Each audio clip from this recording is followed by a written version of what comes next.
Aujourd'hui, nous allons parler de vos dettes imaginaires. On ne va donc pas parler de vos dettes d'argent qui sont liées à des crédits personnels, autres endettements de vos entreprises. Ces dettes-là doivent être planifiées, renégociées si nécessaire, et elles doivent être honorées, donc payées. Le mieux étant d'en avoir peu ou en proportion réaliste avec vos ressources et vos projets. Et je vous engage à ne jamais lâcher la réalité de votre situation financière, car elle impacte considérablement vos décisions et votre liberté d'agir. On en revient à nos dettes imaginaires. Les dettes imaginaires, la plupart du temps, sont des dettes que vous vous êtes créées tout seul, et il y a bien longtemps.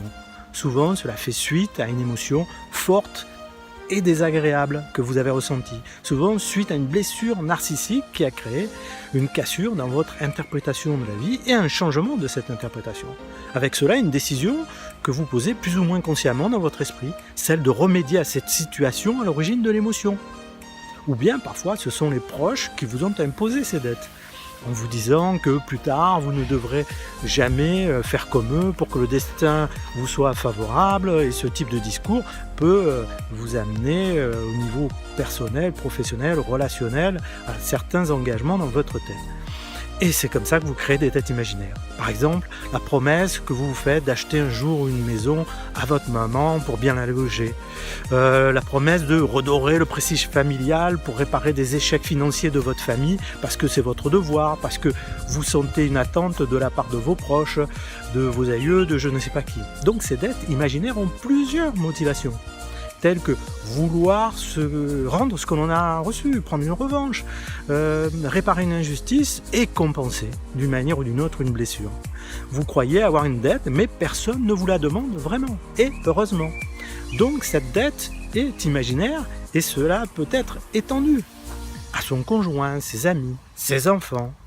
Bien sûr, vous devez aider vos enfants, cela s'entend, mais sans sacrifier votre vie à l'idée que vous vous faites de ce que vous leur devez. Le plus important, c'est l'amour et le soutien que vous leur apportez. D'autant plus que cela vous amènera à guider bien trop leur choix de vie et à les éloigner de la vie qui leur ressemble. Et bien entendu, ne créez pas de dettes imaginaires dans la tête de vos enfants. Je suis toujours attentif lorsqu'un de mes enfants me fait ouvertement une promesse pour améliorer mon quotidien ou ma situation matérielle future. Ce n'est pas son problème, c'est le mien. Certains se sentent redevables à leur patron, d'autres à leurs collaborateurs, d'autres à leurs collègues de bureau. Le monde professionnel a parfois des codes et des états d'esprit, si vous préférez des types de management, qui culpabilisent plus qu'ils ne libèrent et émancipent. Alors, arrêtez de croire que vous avez des dettes et ne tenez pas des promesses imaginées par vous seul.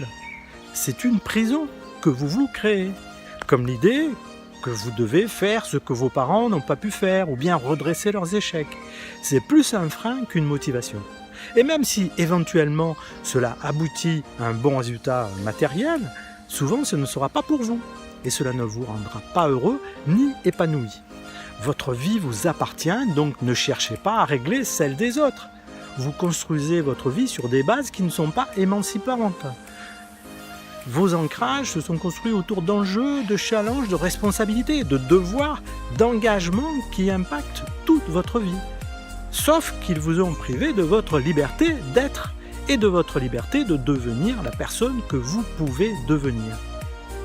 Une personne emprisonnée dans des dettes imaginaires réalise ce qui n'est pas dans sa vie, mais souvent dans la vie des autres.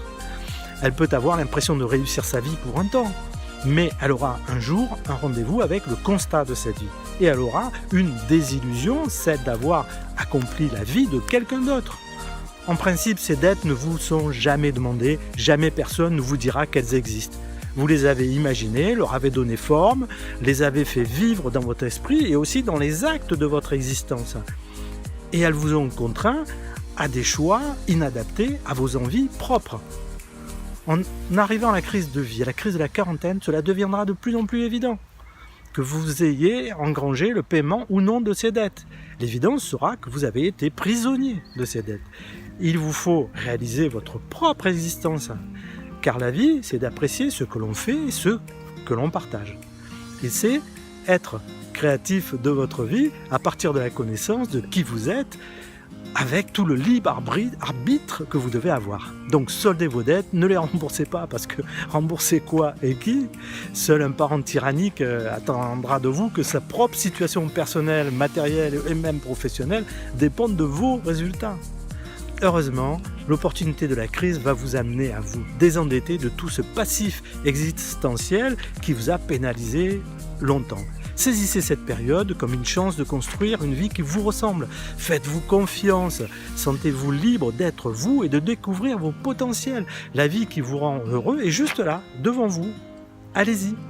C'était Didier, un petit peu entouré de moustiques, votre partenaire vers le meilleur de vous-même. Vivez bien votre vie. À vous, et je vous dis à bientôt.